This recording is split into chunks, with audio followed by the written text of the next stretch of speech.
The Gators Breakdown podcast is ready to go. I'm your host, David Waters, and you can find me on Twitter at GatorDave_SEC. And here we are on National Signing Day, the early signing period of National Signing Day.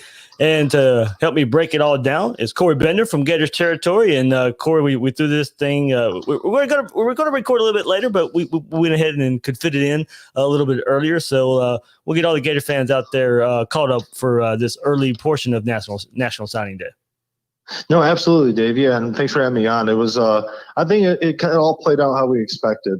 There were some guys on the board that we were keeping a close eye on, and but I think overall, when you kind of went into signing day and how we all kind of viewed it, I think it all played out how we envisioned. And yeah, here we are. We're just waiting on one more signature from Dakota Mitchell. Yep. He's the only one. He obviously committed already. We're just waiting for Florida to make it official, and that should be it for the day, hopefully. Yeah, I think so too. And kind of going to your point there, I guess maybe a little drama on Tuesday. Tyreek Sapp, Jeremiah Williams, Alabama pushing hard for Jason Marshall. Signing day itself was pretty uneventful for the Gators. But hey, look, that's not necessarily a bad thing. No, exactly. Especially when you have those schools. Like I know that what I was told, Nick Saban reached out to Jason Marshall a few times himself, tried to get him to flip to Alabama. And, Marshall was locked in with Florida. He stayed put. And Tyreek Sapp all along, he was playing not to sign early. And then it was, I think, I texted him Monday afternoon just to verify his plans. Him and I have a good relationship. And he ended up texting me back at 1:30 in the morning. He's like, no, I am signing. I'm like, oh, you are? I'm like, you are signing. And he's like, yeah. I'm like, do you know what time you're signing? He didn't respond to that message. So I woke up that morning on Tuesday. I'm like, hey, I'm going to go off what the kids tell me. He's going to sign. And I knew Alabama was they had some other guys on the board a little bit higher. Other guys, they were waiting for their class to play out. And if he wasn't going to sign, they're going to try to make a move maybe going towards February. But yeah, like you said, sometimes it's good not to have that drama. And obviously it played out in Florida's favor, especially Tyreek Sapp. And then Jeremiah Williams, which, man, it had a lot of people basically kind of holding their breath because, obviously he almost committed to Auburn a few times early in the process. From what we were always told, his mother always kind of favored Auburn. I mean, who wants their kid to really go away from home? So I guess that's a mom thing. You want your kid close to home. But we all kind of thought with Auburn that was going to be interesting. But, it only took about a day later where he said, you know what, my heart's at Florida. I'm going to sign it. I'm just going to finalize this. So, yeah, you said it perfectly. Sometimes no drama is a good thing. And obviously that was the case for Florida this time. Absolutely there. So we'll get into a whole lot of the details of all the signees for today and where they fit, how they can fit on this team. Corey and I'll let Corey break it all down, bring his knowledge here. But before we do, remember, you can find Gators Breakdown at news4jax.com/Gators Breakdown. You'll find all the Gators Breakdown episodes there. The Alabama SEC Championship preview was recorded earlier today as well. Go check it out after you listen to our signing day coverage here with Corey. A lot of good stuff there. So please share, rate, and review the show. If you're on YouTube, we're live on YouTube right now. Hit that like button, hit that subscribe button. It really, really helps us out here on Gators Breakdown. Or if you just want the audio version, check us out on your favorite podcast platform. And follow Gators Breakdown on social media. We're on Twitter and Facebook at Gators Breakdown. So, Corey, let's start, man. Of course, I mean, everybody starts with quarterbacks. And Florida, 2 quarterbacks in this class, Carlos Del Rio, Jalen Kitna. How are these quarterbacks the same? How are they different? And even though Kitna may be the lower ranked of the two, I saw your tweet earlier, you're pretty high on him. Yeah, it was funny. I've been on the Kitna bandwagon from day one, and I've kind of been on Rivals about him getting a 4-star. And I think he's the most overlooked kid in the whole class. To be honest, I think he throws a beautiful deep ball. He obviously has a pedigree with his father playing the NFL. A lot of intangibles. I mean, his good pocket awareness. He looks like he sprouted another 1.5 inches or so too. Like compared to when Florida got him in the fold several months ago, it looks like he's even taller than he was then. But he kind of for me, he checks off a lot of boxes. Good pocket awareness, good deep ball, good kid overall. He has good leadership qualities. I know a lot of people as a junior, his touchdown to interception ratio wasn't the best, but I kind of look into it, man. You watch his film. There's just a lot of other stuff that kind of grasps my attention. Just like you said, his technique, this throwing motion. There's just a lot of stuff that I could say, hey, once Mullen and Brian Johnson, if he is there, in a couple of years, because I know his stock's on the rise, he's one kid I could see really benefit from that coaching, and he could really shore up those mistakes. And this is also a kid who's transferred high schools multiple times with his dad, taking different jobs and such. And so it's one of those things you got to kind of count all that and put it all together and kind of see. And then obviously his senior year, he's been putting up really, really impressive numbers. And like you said, I loved his junior film. And then you look at his senior film, I like it even more. So I think he's a guy eventually. You have to give him some time, to kind of just, work himself into it and kind of get used to, obviously, SEC football. But I think he could be a starter eventually at Florida. I mean, like you said, I've been echoing what I think about his skill set. But, I think they had two proven quarterbacks. And then you have Del Rio, who's been sold, which is good to see. You have a lot of kids that they commit, they still take visits. And I know obviously the pandemic's a little bit different, but even if it wasn't for the dead period, I don't think Del Rio would have took visits. I think he's been sold on Florida from day one. And he camped at Florida 2.5 years ago. I worked with Brian Johnson. They had a great connection from day one. And, they kept, he told me, he was like, the Florida coaches made it so easy for him to stay committed. Those relationships are strong. I think with Del Rio, he's a little bit more mobile. He's a little bit better outside the pocket when it comes to throwing. He's still a pro-style quarterback, in my opinion, but he's a little bit better as far as throwing on the run. Obviously, a more notable name. He went to the Elite 11 this past year and had a decent performance, especially day 2 and day 3. And did well last year at Friday Night Lights.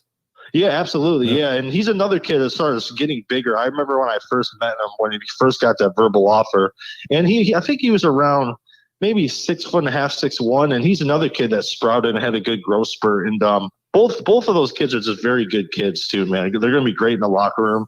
Both are hard workers, and obviously they bring two different types of skill sets to that quarterback room, but they have good options. And then the other thing too, what I like about Kidna is a lot of kids could look at that situation and be like, oh, man, this guy's a Rivals 250 guy, Elite 11. Should I go there? And he didn't hesitate. He didn't bat a lash. He was just like, hey, I'm going to go. I'm going to compete. I'm going to show what I can do, and I'm not worried about competition. It was the same thing Del Rio said.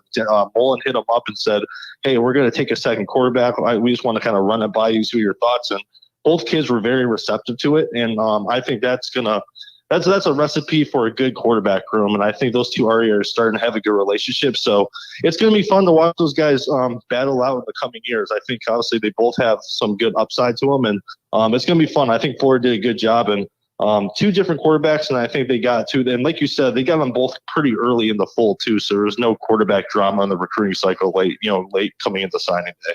Yeah, and with that, that kind of reminds you of Felipe Franks and Kyle Trask coming in together.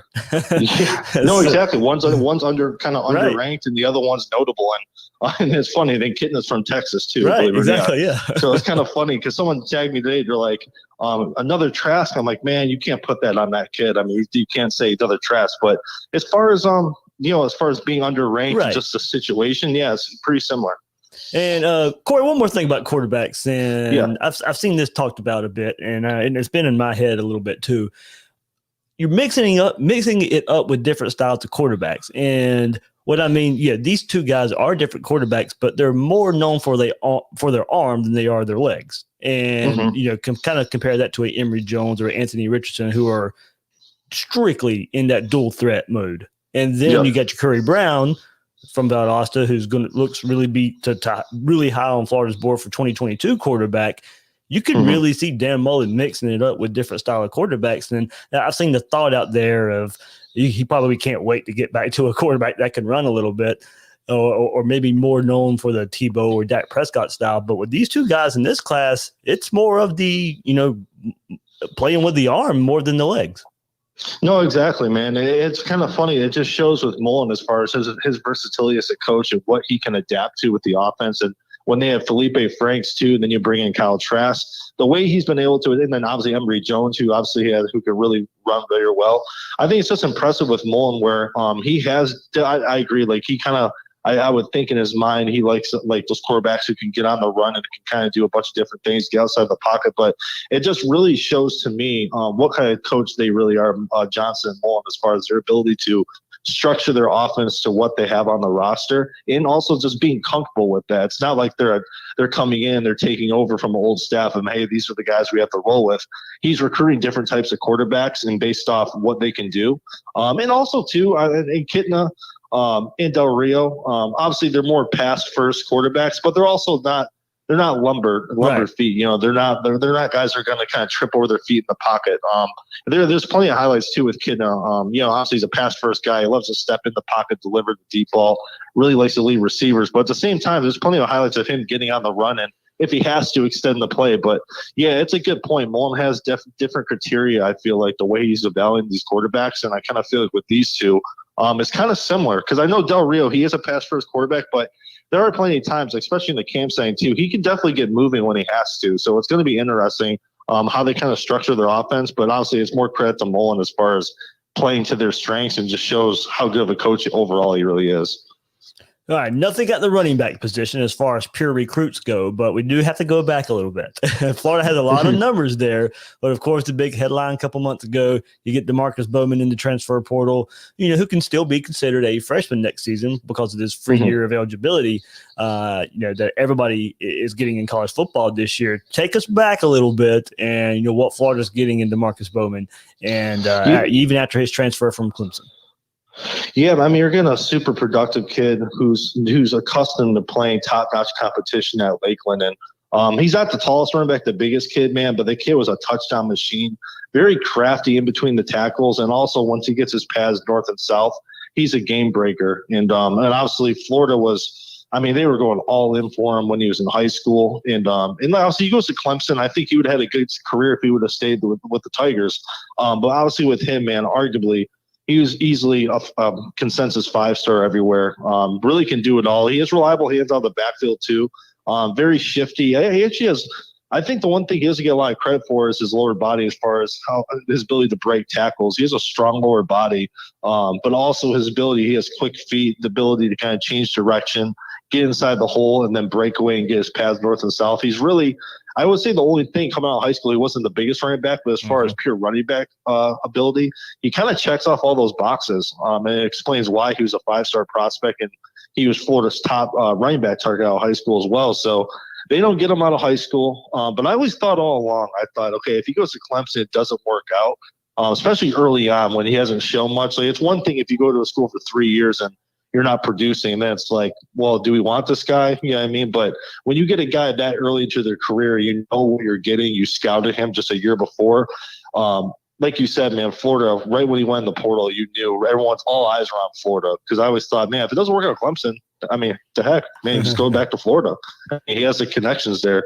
But I think with him, man, his footwork, his ability to kind of find that crease, very slippery. But also the biggest thing is, too, man, when he gets those paths north and south, that acceleration really sticks out to me. He can really break away from the defense, and he's kind of that home run hitter. He kind of checks off those boxes. And I don't think next year it's going to be interesting based off, obviously, if he'll be able to play or not with the whole eligibility thing. But it's not like a guarantee he's going to be, hey, he's going to step in and be the starter. There's going to be competition there for him. So I'm interested to see that competition next year in that running back room, just as far as them battling out and seeing if he can pull away and win that job. But I mean, he's a 5-star prospect for a reason. And like you said, I don't, for Florida fans, there's a reason why everyone's been just clapping and just excited about that addition, man, especially in the running back room. I know Pierce he's considered upperclassman now, so they're going to need that game breaker to kind of come as a young running back, and you definitely have that with Bowman.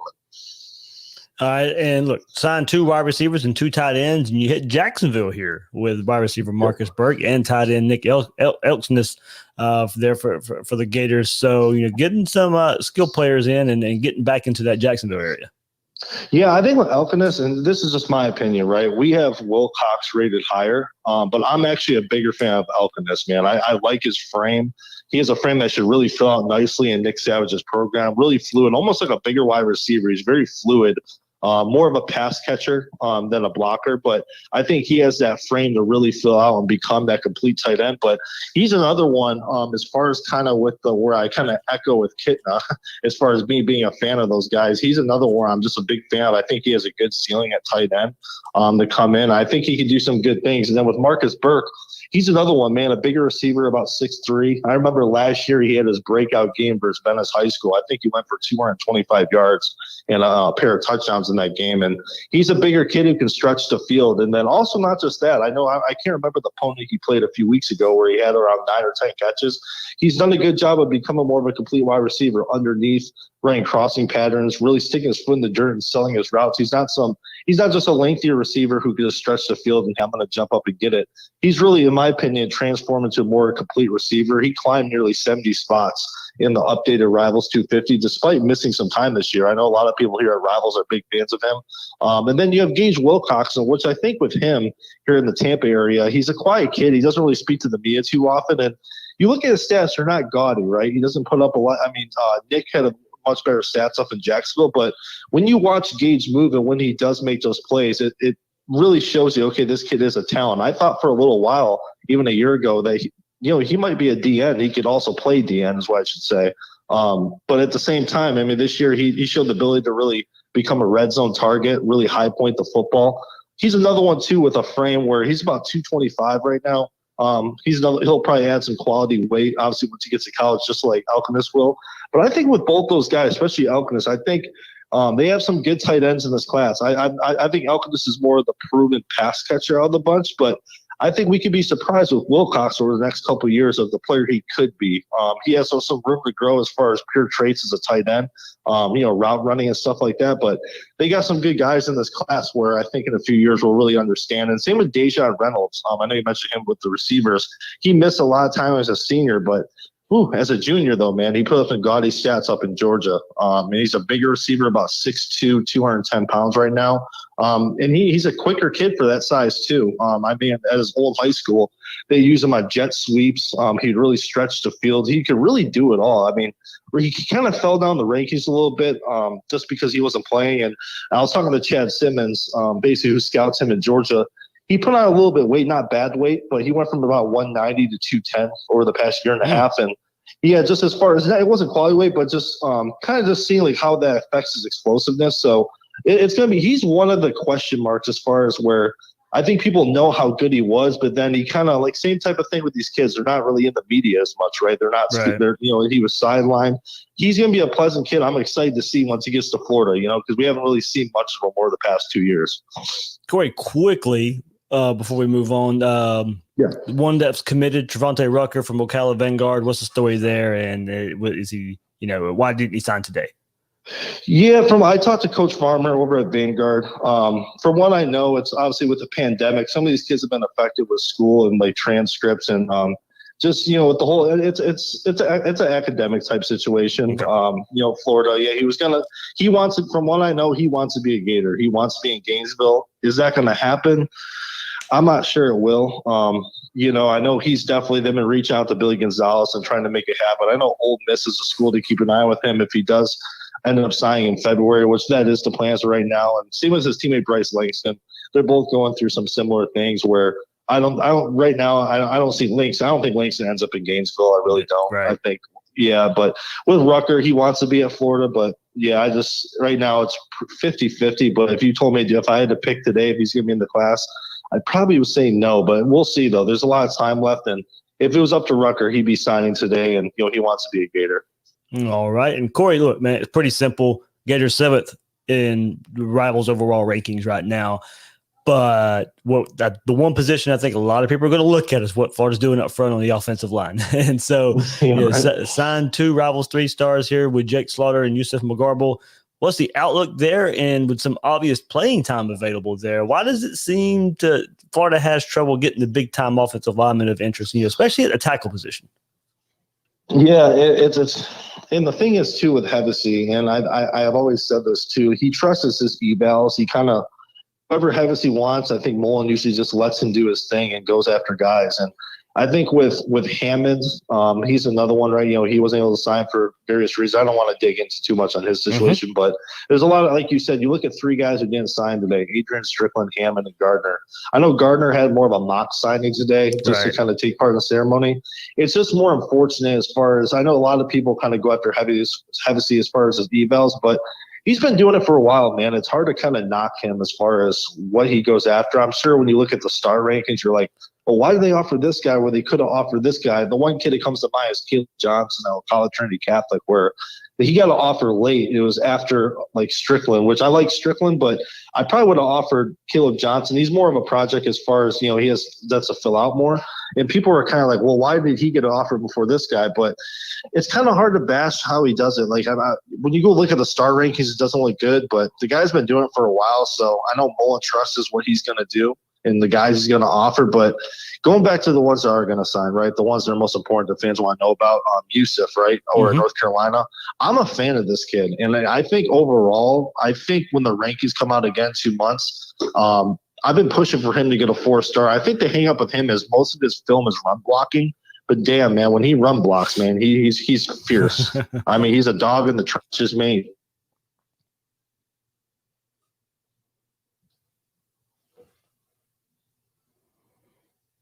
Nope, Corey, I lost you there. Man. There you go. I got you back. Oh, there you hear me now? Yep.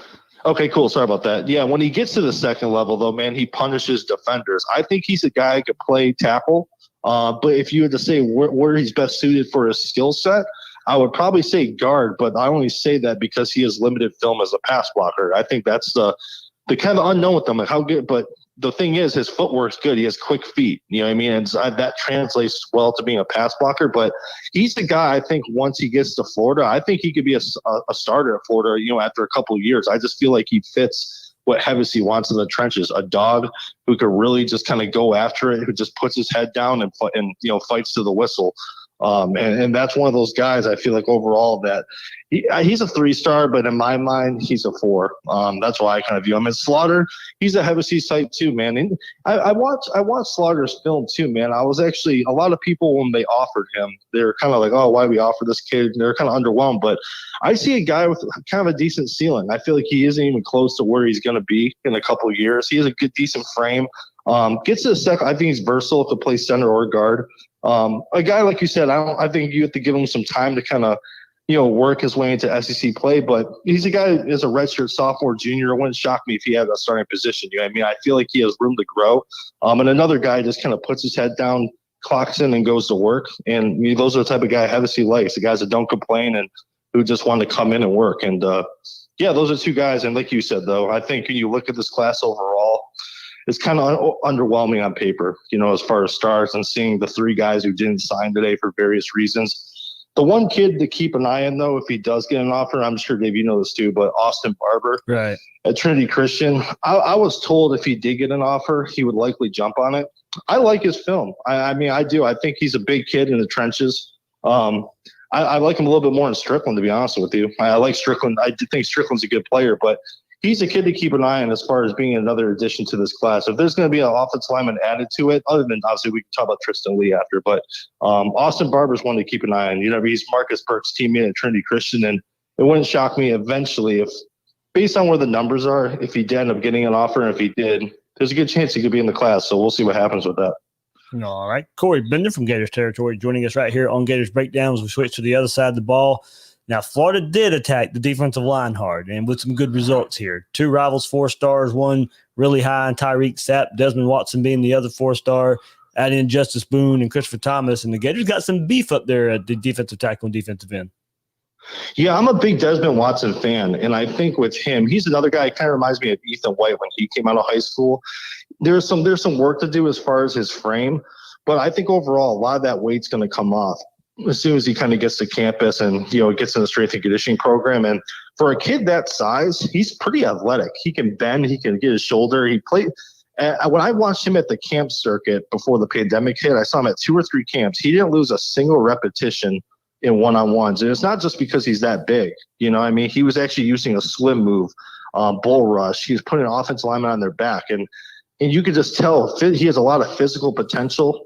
I feel like I talked to someone earlier in the year when they're still going after like Leonard Taylor and stuff like that. And there's some big names on the board. And they told me, don't be surprised in 3 years that Watson's the best defensive lineman in that group. And I kind of agreed. I feel like he's only going to get better and better. And just the way he can operate for a bigger kid is really impressive to me. I'm happy we have him as a 4-star, right? Because I was one I was going to be upset about if we didn't.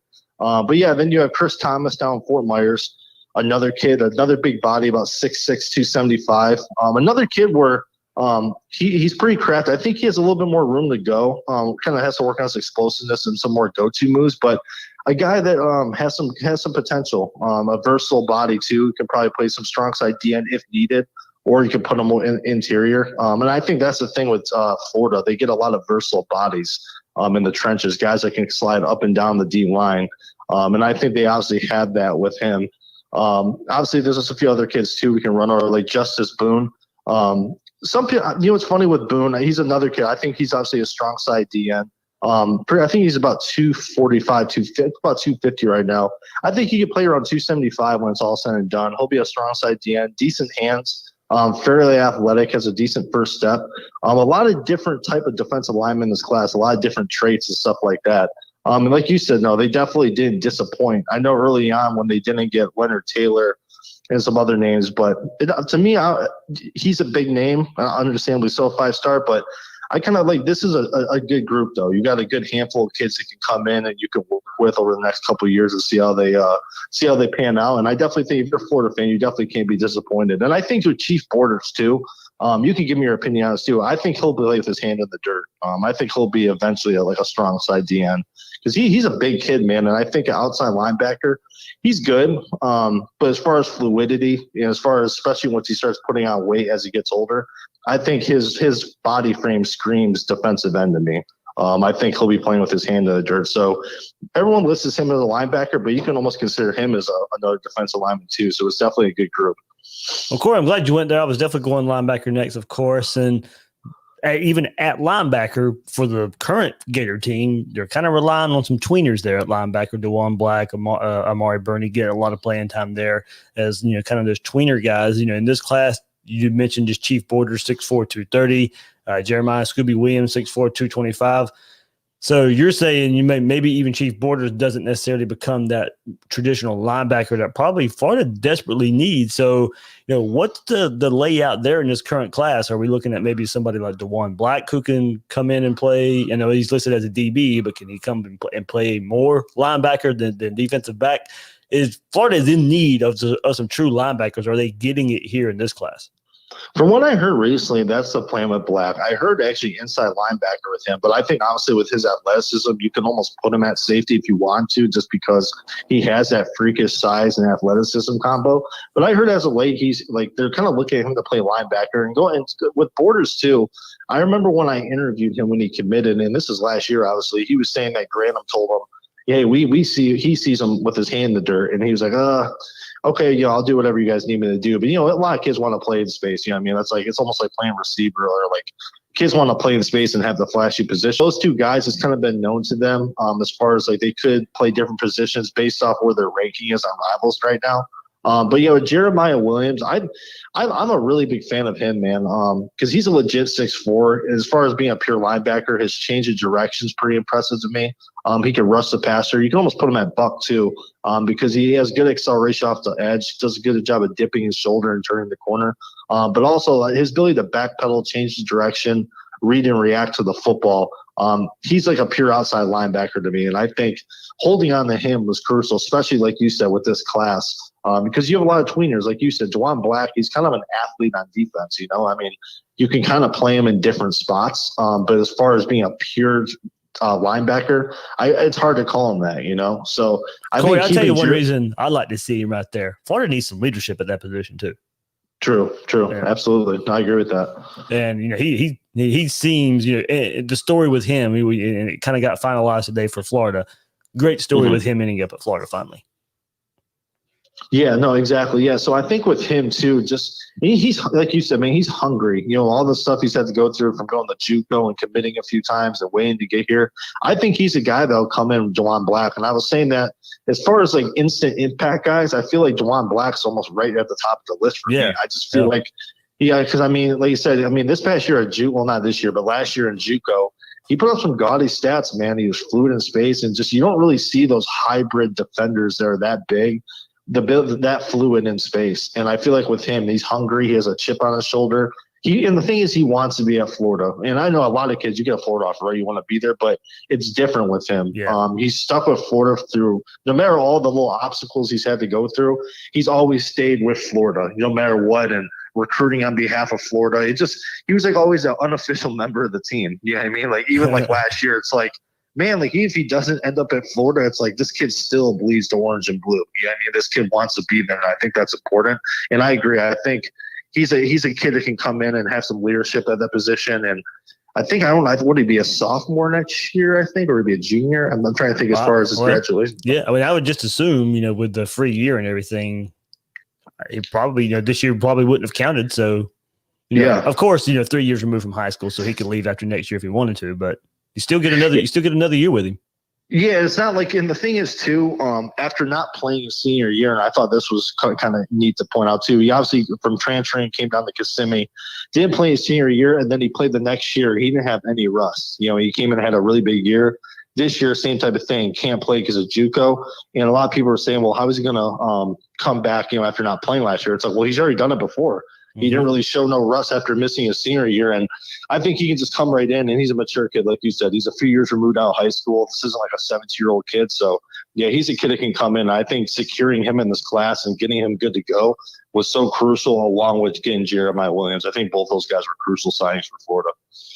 All right, Corey, get the last couple of thoughts here. Rivals has 6 listed defensive backs for the Gators class. We just discussed Black, who could play some linebacker there. And, this group's headlined by 5-star Corey Collier, almost 5-star Jason Marshall, both those guys from Palmetto, Jordan Young, Dakota Mitchell there. I mean, Florida's got a lot of options there. So Jordan Young, Dakota Mitchell, but that's 5 blue chips, 3 and a 3-star in Mitchell. For what we've seen, Donovan McMillan up there too, who could be maybe. I think he could be a linebacker, honestly. Talking about line real quick. So before I forget, I'm happy you said that. He's another one where I feel like, based off his playing style and where his frame is, I was always been hearing he's close to 200 pounds, and he's a physical kid, and obviously has room to grow. I've heard eventually that's been tossed around with him. So, I mean, just real quick, I didn't want to leave him out. Yeah, but I think he can also be one eventually too. And it kind of fits like a glove because he's more of a run stuffing downhill type of guy. He's athletic, don't get me wrong, but I think his playing style almost suits linebacker once he starts adding weight. Yeah. So then, as I said, it's really headlined by position of need for Florida. Believe it or not, we've seen this team and the way they've played this year, and Florida needs all the help they can get back there at safety and cornerback. Yeah, and I think with Collier too, he's another one. His playing style kind of reminds me like Sean Davis, where he's just he comes downhill really fast, good acceleration. He's always looking for that hit, always looking for that knockout shot. And I feel like with Collier, he's done a better job this year, being a little bit more under control as far as breaking down and wrapping up. But his ability to kind of come down, I think the last game I saw his film, he had like 11 tackles. He's a very physical kid who likes to get in space, shows good acceleration, and just overall, he has good size too. I feel like in pass coverage, his back pedal, he's a little bit more raw. But I know Mike Farrell, our national director of recruiting, he's very high on him, and that's why he's a 5-star, because Farrell's the one that really likes him. He's a physical kid, man. He kind of brings that intensity as far as really bringing those shots coming downhill. And I feel like with Florida too, we know all year, man, they're kind of been undisciplined when it comes to tackling and stuff like that, as far as not wrapping up. And hopefully with his type of playing style, I think fans will be pleased as far as his ability to kind of finish those tackles. And like you said, they're young kids. There are going to be times where you see it in 2020. I call it the 2020 tackle, when you just kind of throw a shoulder and you don't wrap up. It's just a new age type of way of tackling. But he does a good job of really kind of playing discipline in space and not playing out of control. And I think, obviously with Marshall, I think Marshall's a 5-star. I love his film. I think he's a pure cover corner. He has the ability to be that number 1 cornerback at Florida in a few years. Like kind of like how Elam is now. Kind of be like the face of the cornerbacks. I feel he's that same type of mold as far as you can put him out by himself on an island. He's confident. He has that swagger, good hips, does a good job of mirroring his opponent. And like you said, you need those guys that can kind of have that confidence out there and aren't looking over their shoulder for help all the time. And I feel like with him, good size too, really good. I feel like he has a good physical potential. They have a lot of different guys, and I feel like the one Jordan Young's the one that kind of gets overlooked a lot. I feel like even early in the process, he got that camp offer. He camped in Florida, I think 2 summers ago. Then you didn't hear too much, and you kind of thought, is he still a take? And I kept hearing Torian Gray went by the school twice, and I was like, man, Florida really does like this kid. He's still a take, and they're going to look at him, and he's a versatile piece. Like Dakota Mitchell. I think Dakota Mitchell's more like a star. He can kind of play a few different things. They're both more on the physical side, but I think Florida has a bunch of different identities in the secondary with this class. You got a pure cover corner with Marshall. You have a 5-star safety in the back end of the defense who will come down and light you up. You know what I mean? You have a lot of different guys, and then you have 2 versatile guys in Young and Mitchell who could definitely play a few different roles. And they're definitely reliable kids. Like Jordan Young's in the Rivals 250. Dakota Mitchell, he's always been kind of a high 3-star. I'm a fan of him. I feel like he's another one who he's reliable in space as far as tackling. He's played offense too. He's kind of a do-it-all athlete who's done it all for Winter Park. So I think with Florida, I think that that's the same type of thing we're talking about the D-line. It's a solid DB class. You got a bunch of different identities, and you just got to let it play out over the coming years. And like you said, it's a position in need, and you just got to let them play and sort it out. And hopefully you have some good answers. You have some good quality players out of that group. Yeah, so Corey, that's everybody who signed today for the Gators. But look at last thought here. What's next for the Gators? Tristan Lee, big-time offensive lineman out there, big target for Florida. He's decided to delay his decision now till February. Terry and Arnold, 2 big targets left right there. Safety Terry and Arnold, 2 big safeties left out there, or 2 big targets out there for Florida that's left. And pretty safe to say Florida's going to be leaving some room for that transfer portal as well. Yeah, absolutely. I think when Tristan Lee, and I was telling people this after he visited the weekend, like Florida really moved the needle on that visit. And obviously he couldn't meet with the football personnel, but Connor, who works with us, over Connor Clark, he spoke with the mom, and the mom really loved the visit. She raved about it. And I know with Lee, he brought up Hevesey's track record about right now it's $285 million worth of salaries in the NFL. And he says, the proof is in the pudding and numbers don't lie. And then he knows what's Forsyth and Delance. He says, hey, I can come in, I can play early. He's mentioned how, the Mullen and Hevesey are both straightforward. He loves that. They don't beat around the bush with them. And it's funny because he came down for the pandemic early in the spring, and it was noteworthy, but then he came out of the top 5 and Florida wasn't in it. So you kind of move on. And I talked to him a few times. He's like, well, Florida would be that 6th school, but you're still like, well, it's a 6th school. Like, what's Florida going to do? But then they come down this weekend, man, and it wasn't a cheap trip. I think it was 5 or 6 people that came down, and that, to me, that showed something. If you're going to buy plane tickets and buy game tickets, I mean, that's not a cheap trip. And I think it's his girlfriend's mom lives in Orlando, and I think the girlfriend got accepted to UCF. So, I mean, there's some weird connections in there where, like Florida, I mean, it's an intriguing thing to look at with them. But I think with Florida, I think they're a close second. And I think they really do have a shot with him. And now with him delaying stuff, he's not going to sign until February. And that just came out today. So to me, what that says is Oklahoma's kind of always been the front runner. To me, there's a little bit of hesitation there. Like, let me think this over a little bit. And I've kind of been saying that, man, like you can't count out Florida right now. And I know the family would move.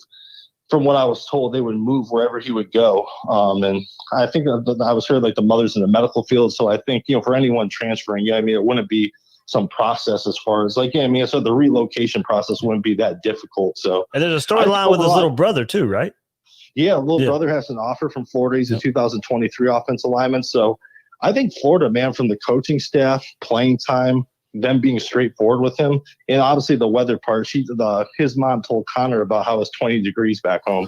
So you come down to Florida, even though it's not even really hot for us Floridians, it's not like over the top summer weather right now. For anyone that lives up north, that's appealing to anyone. So I think with Florida, I mean, obviously he's the main guy for that. And then you have Terry and Arnold, where I think Florida would be my choice if he had to make a decision today. But the thing is with him, he's going to take a lot more visits before finalizing his recruitment in February. So that one's not over yet. But if he was signing early, I would have definitely went with Florida.